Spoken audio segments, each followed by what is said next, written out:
Questo video vi è offerto dal nostro partner NordVPN. Di Madre Teresa di Calcutta sappiamo praticamente tutto, o forse quasi tutto. La sua infanzia a Skopje, in Macedonia, poi il passaggio all'ordine religioso, il suo noviziato, l'esperienza in Irlanda, la lunghissima, eterna esperienza in India, una terra che l'aveva affascinata fin da ragazza, da quando leggeva le missive dei missionari che a inizio Novecento erano stati inviati nel subcontinente indiano per evangelizzare la popolazione. Di Madre Teresa di Calcutta, come abbiamo detto, sappiamo quasi tutto. Conosciamo le sue sofferenze, conosciamo la sua vicinanza agli ultimi, ai derelitti, ai malati e bisognosi. Sappiamo anche che la Chiesa Cattolica, con una procedura molto rapida, l'ha canonizzata, l'ha resa santa. Insomma, una figura assolutamente da considerare in maniera positiva. Mettiamoci dentro anche il Nobel per la pace che le fu conferito. Ma un vecchio proverbio dice che non è tutto oro ciò che luccica. E anche nel caso di Madre Teresa di Calcutta troviamo qualcosina, qualche macchia, qualche dubbio, qualche insinuazione che meriterebbe di essere approfondita. Qualcosa, dei dettagli, dei particolari che non tornano in tutta la ricostruzione della beatificazione e della santificazione. Qualcosa che proprio cozza tanto con la morale cristiana e cattolica quanto con quello che tutti noi viviamo come una morale a prescindere dal credo religioso, quei precetti che dovrebbero essere universali e che sostanzialmente guidano l'essere umano, o dovrebbero guidarlo, nel corso della propria esistenza.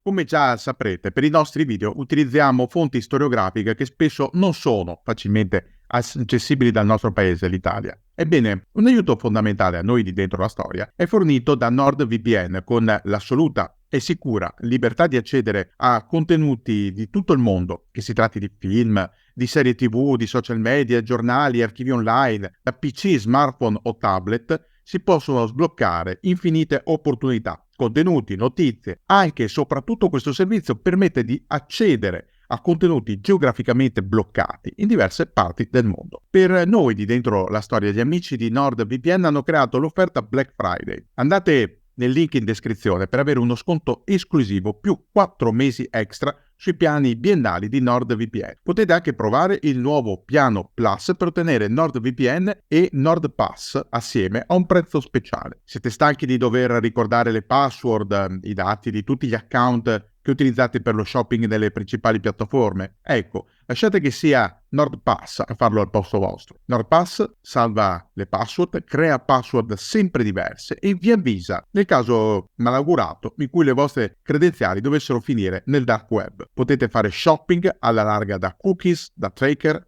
e da pubblicità invadenti, tutti meccanismi che invadono la nostra privacy, con un sistema che si chiama Threat Protection che è incluso nell'app NordVPN. Quindi non temporeggiate, approfittate della grande offerta NordVPN più NordPass. Come si diceva, non è tutto oro quello che luccica. E il primo a pensarlo è un giornalista, si chiama Christopher Hitchens. Nel 1995, quando Madre Teresa è ancora viva, anche se malata di malaria, scrive un libro, ha un titolo provocatorio. In italiano è reso come La posizione della missionaria. Sì, lo so, qualcuno di voi penserà che sia un titolo blasfemo.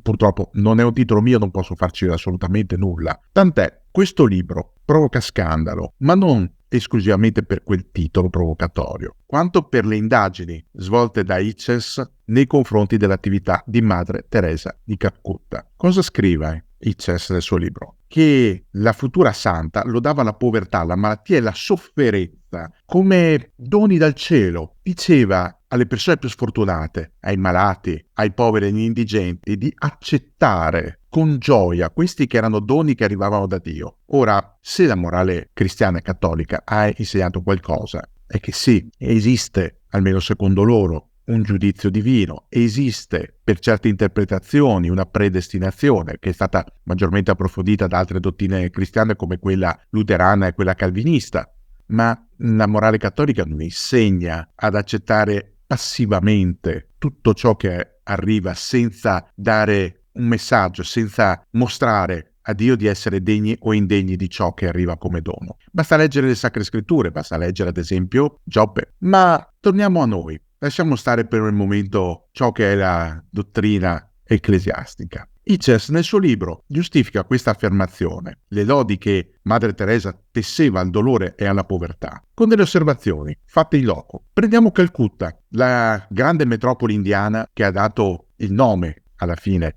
alla futura santa. A Calcutta Madre Teresa aveva impiantato un ambulatorio, poi divenuto un piccolo ospedale, una piccola clinica, dedicata agli ultimi tra gli ultimi tra gli ultimi. Sicuramente un gesto meritorio, sicuramente un gesto che le è valso un giusto applauso dalla comunità internazionale. Ma cos'è esattamente quella clinica? Hitchens ce lo racconta. La celebre clinica di Calcutta in realtà non è un ospedale. Da dentro non si cura, è solo un ricovero, è un ospizio, messo anche male, un posto dove la povera gente va a morire. Invece di morire per strada, tra gli stenti e la sporcizia, vanno a morire tra quattro mura scalcinate della clinica di Madre Teresa, che clinica non è, poiché le cure mediche sono poche, primitive e con scarsi mezzi, con personale che non è addestrato e non è abilitato alle cure. Nella stragrande maggioranza si tratta di religiosi che non hanno un'esperienza medica e non hanno nemmeno la formazione universitaria necessaria. Questo denuncia Hitchens nel suo libro. Denuncia il fatto che dietro l'immagine di Madre Teresa, della sua vicinanza agli ultimi, non ci sia la volontà di migliorare le condizioni di vita di questi sfortunati, ma semplicemente di esaltarne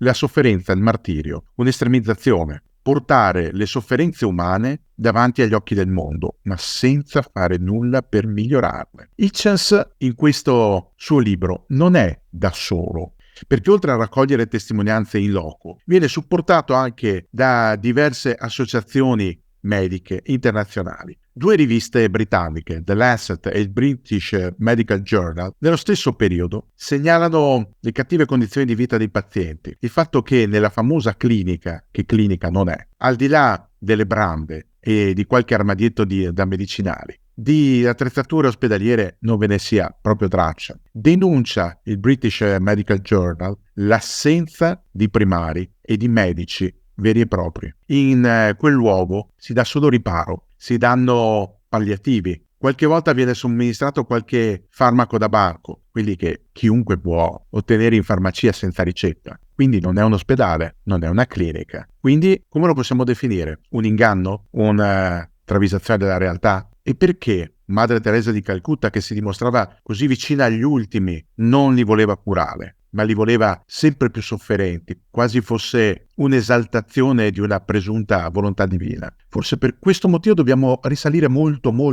indietro. Dobbiamo risalire al 1946. L'India è appena diventata indipendente. Con lei diviene indipendente il Pakistan, che si stacca, perché le due entità sono una a maggioranza indù e l'altra a maggioranza musulmana, e gli scontri di religione diventano sempre più pesanti. Calcutta per alcune settimane è scossa da un tumulto continuo, ci sono uccisioni un po' ovunque. Si parla di Great Calcutta Killing, il grande omicidio di Calcutta. Madre Teresa per lungo tempo se ne sta rinchiusa nel suo monastero. Esce solo di rado per cercare cibo. Dopo qualche settimana, quando i tumulti iniziano a placarsi grazie anche all'interessamento del Mahatma Gandhi, allora le religiose come Madre Teresa escono e la stessa Madre Teresa si reca verso Darjeeling per un ritiro spirituale. E durante questo viaggio Madre Teresa affermerà di aver avuto una illuminazione mistica, una rivelazione. In questa rivelazione Madre Teresa avrebbe capito che il vero messaggio divino sarebbe la sofferenza, soffrire ancora di più.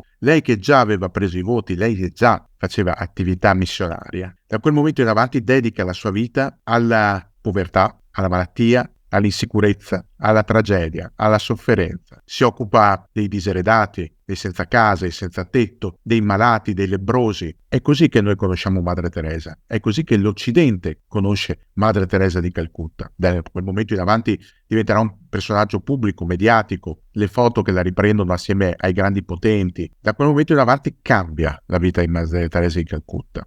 Ma da quel momento in avanti iniziano anche gli interrogativi. Uno riguarda, come abbiamo detto, la clinica non clinica. di Calcutta. Poi ci sono altri interrogativi. Uno di questi viene sollevato da un periodico tedesco che qualche anno dopo la morte della religiosa pubblica un dossier in cui pone una domanda scomoda. Dove sono finiti i soldi? Perché sì, l'ordine fondato da Madre Teresa si basava sulla povertà e sull'umiltà, ma in giro per il mondo, in tanti, tantissimi, avevano donato somme a quell'ordine perché aiutasse i poveri di Calcutta e non solo. Ma quei soldi sono spariti. Come mai le strutture dell'ordine sono così fatiscenti, così spaventose nella loro estrema povertà, quando da tutto il mondo una pioggia di milioni di dollari è arrivata in India? Dove sono finiti quei soldi? Nessuno riesce a dare una risposta a questo interrogativo. E questa è una macchia forse ancora più pesante, perché se da un lato possiamo capire, anche se non accettare, la visione di Madre Teresa di Calcutta di esaltare al massimo le sofferenze e il dolore, dall'altro i soldi che spariscono in qualsiasi ambito, che siano ambiti finanziari, sociali, economici, militari o religiosi, non sono mai un bel segnale, soprattutto quando poi non si forniscono delle risposte. L'unica risposta che arriva dagli agiografi di Madre Teresa, che respingono le accuse e invitano anzi i critici a portare delle prove di quello che dicono. I critici rispondono, ribattono che sostanzialmente l'unica prova è che quei soldi non ci sono più e gradirebbero una risposta loro, sapere dove sono finiti, perché se sono arrivati bisognerebbe capire come sono stati utilizzati e se non sono arrivati bisognerebbe capire perché tanta gente che in pubblico ha favorito le raccolte di fondi poi forse non ha materialmente consegnato quei fondi. Insomma, capire cosa è successo. C'è un altro interrogativo che riguarda i soldi. Follow the money, dicono gli inglesi. Segui il denaro. Seguendo il denaro si trovano dei personaggi, definiamoli curiosi per non dir di peggio. Uno di questi si chiama Charles Keating ed è noto alle cronache perché è stato condannato per truffa. Aveva messo in piedi dei complicati meccanismi finanziari atti a frodare i sottoscrittori e parte dei proventi della sua frode erano finiti alla Congregazione Religiosa delle Missionarie della Carità, l'ordine fondato da Madre Teresa di Calcutta. Poi c'è un altro personaggio, lo abbiamo già incontrato in uno dei nostri video, si chiama Jean-Claude Duvalier, ma il mondo lo conosce come Baby Doc. Avete già capito di chi stiamo parlando, del figlio di Papa Doc, la dinastia brutale e sanguinaria di Haiti. Jean-Claude Duvalier dona ingenti somme alla causa di Madre Teresa di Calcutta. Perché lo faccia resta un mistero. Strano che effettivamente un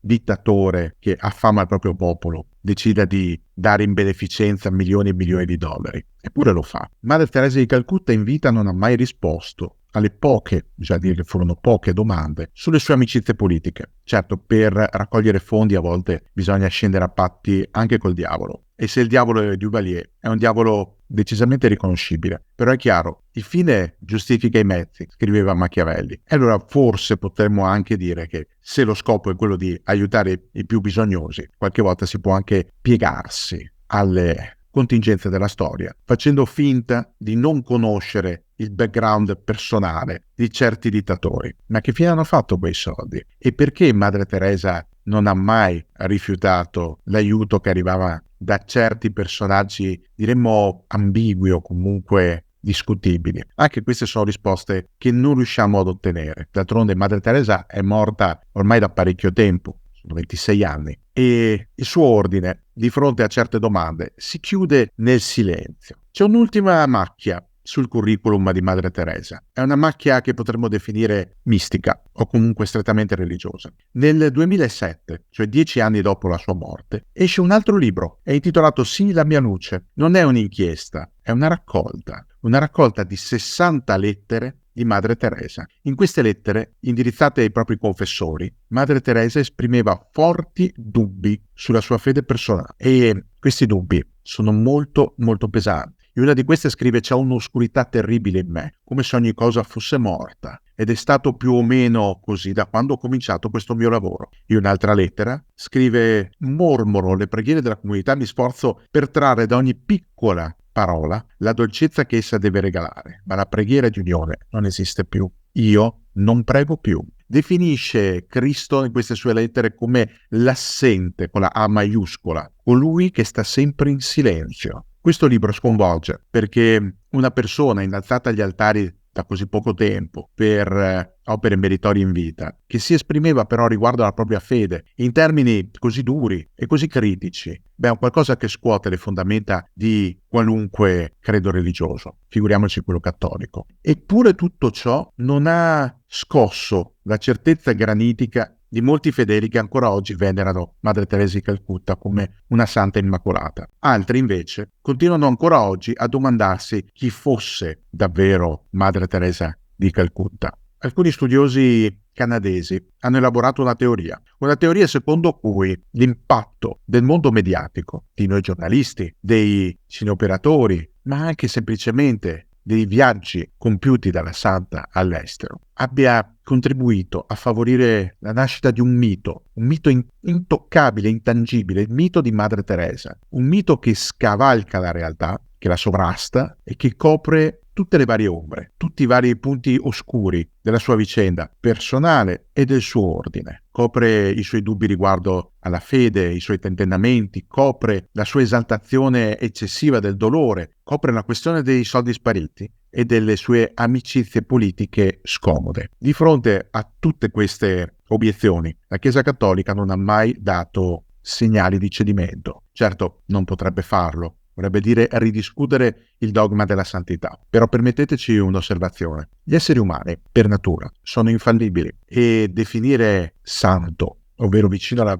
divinità, un essere umano, è quello che gli antichi greci definivano hybris, la tracotanza religiosa, il voler paragonare se stessi, cioè degli esseri umani, alla divinità stessa. Secondo la morale greca antica, chi era colpevole di hybris era condannato a patire una pena terribile, quasi per contrappasso, poiché non ci si può accostare al divino restando imperfetti. Madre Teresa di Calcutta era una donna che ha avuto coraggio in quello che ha fatto, in quello che ha detto, in quello che ha scritto, anche nelle sue contraddizioni, e per questo va rispettata. Ma se ci consentite un'obiezione, alle domande non si risponde col silenzio o con lo sdegno. A certe domande bisognerebbe dare una risposta, anche perché più tempo passa, più queste domande si accumulano, meno risposte si ottengono, più silenzio c'è e più crescono i dubbi su chi fosse davvero Madre Teresa di Calcutta e su quali fossero davvero le finalità tanto sue quanto di chi collaborava con lei, quanto di chi l'appoggiava.